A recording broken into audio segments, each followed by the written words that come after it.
राष्ट्रीय स्वयंसेवक संघ के सरसंघ चालक डॉक्टर मोहन भागवत जी को मैं अपने संबोधन के लिए आमंत्रित करता हूं।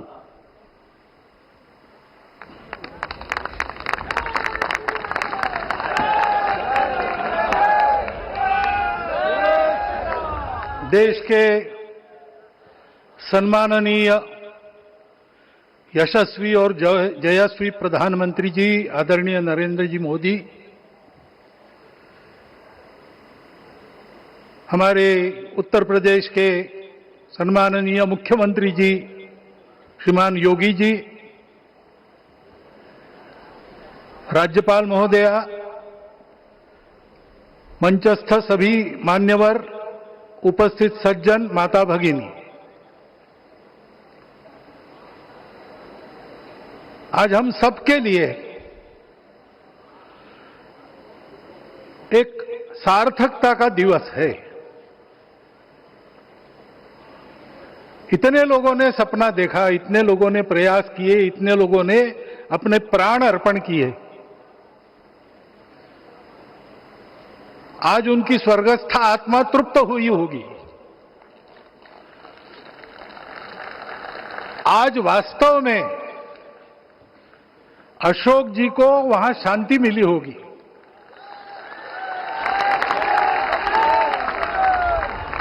महंत रामचंद्र दास जी महाराज, श्रीमान डालमिया जी, कितने संत, कितने गृहस्थ, कितने विद्यार्थी,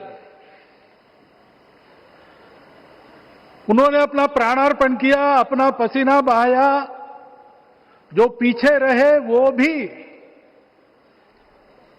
रोज ये इच्छा मन में व्यक्त करते रहे कि मंदिर बनेगा बनेगा, बन गया। और आज उस मंदिर निर्माण की शास्त्रीय प्रक्रिया पूर्ण हो गई, ध्वजारोहण हो गया। राम राज्य का ध्वज जो कभी अयोध्या में फहराता था और संपूर्ण विश्व में अपने आलोक से सुख शांति प्रदान करता था, वो ध्वज आज फिर से नीचे से ऊपर चढ़ता हुआ और अपने शिखर पर विराजमान होता हुआ हमने अपनी आंखों से देखा है, इसी देह में देखा है। ध्वज प्रतीक होता है। इतना ऊंचा ध्वज चढ़ाना कितना समय लगा आप जानते हैं। मंदिर बनने में भी समय लगा। 500 साल छोड़े तो भी 30 साल तो लगे ही। उस मंदिर के रूप में हमने कुछ तत्वों को ऊपर पहुंचाया है।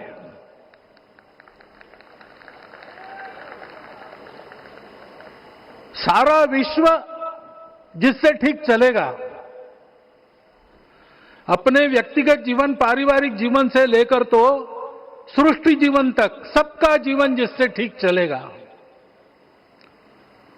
वो धर्म, उस धर्म का प्रतीक भगवा रंग, वह इस ध्वज का रंग है। ये धर्म ध्वज है। इस धर्म ध्वज पर रघुकुल का प्रतीक कोविदार वृक्ष है। वैसे रूप देखा जाए तो कचनार जैसे लगता है। और जो खोजी लोग हैं वो खोज कर कह रहे हैं कि मंदार और पारिजात दो वृक्षों का एक तरह से संकर है। दोनों वृक्षों के गुण, ये दोनों वृक्ष देव वृक्ष कहलाते हैं। दो देव वृक्षों के गुणों का समुच्चय ये वृक्ष है। और ये वृक्ष उस रघुकुल की सत्ता का प्रतीक है। वो सत्ता वृक्ष से व्यक्त होती है, जिसके बारे में कहा गया, छायाम अन्यस्य कुर्वन्ति तिष्ठन्ति स्वयं आतपे। सबके लिए छाया देते हैं, स्वयं धूप में खड़े रहकर। फलान्यपि परार्थाय, फल स्वयं उगाते हैं, दूसरों के लिए बांट देते हैं। वृक्षाः सत्पुरुषा इव, वृक्ष सत्पुरुष होते हैं। और कचनार के गुण औषधि भी है।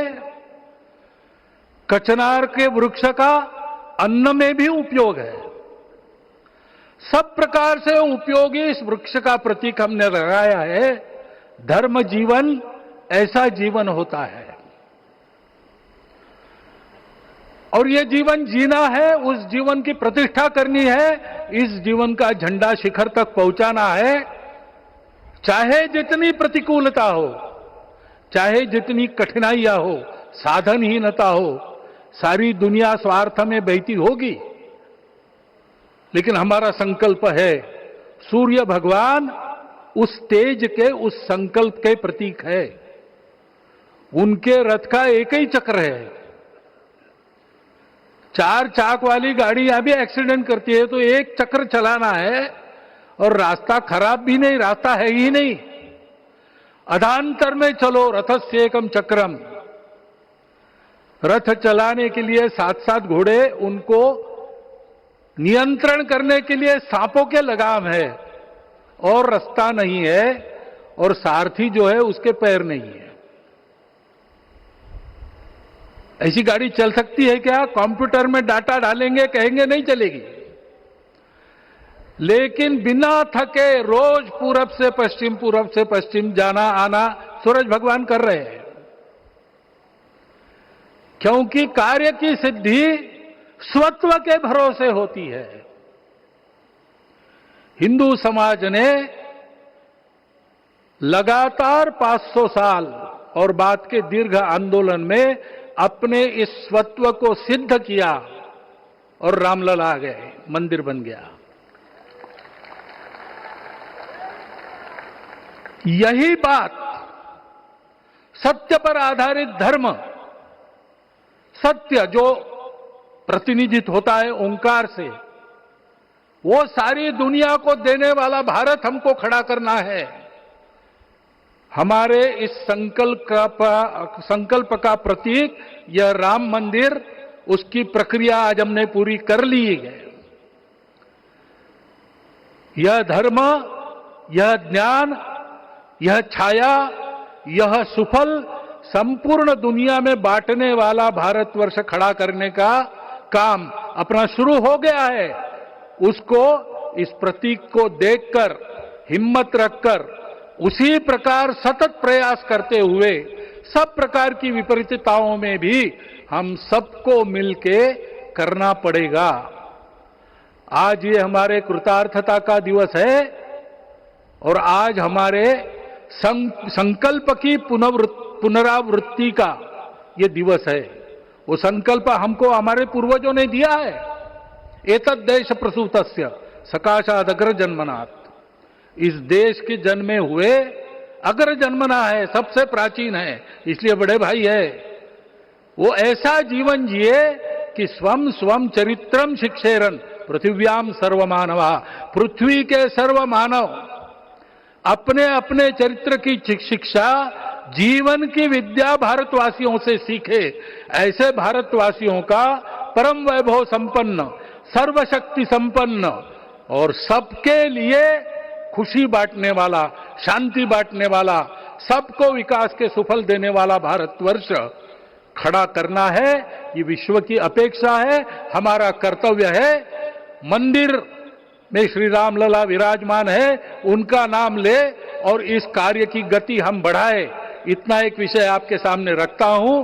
जैसा सपना देखा था उन लोगों ने, रामदास स्वामी ने कहा था, स्वप्नी जे देखिले रात्रि ते तैसे ची हो तसे।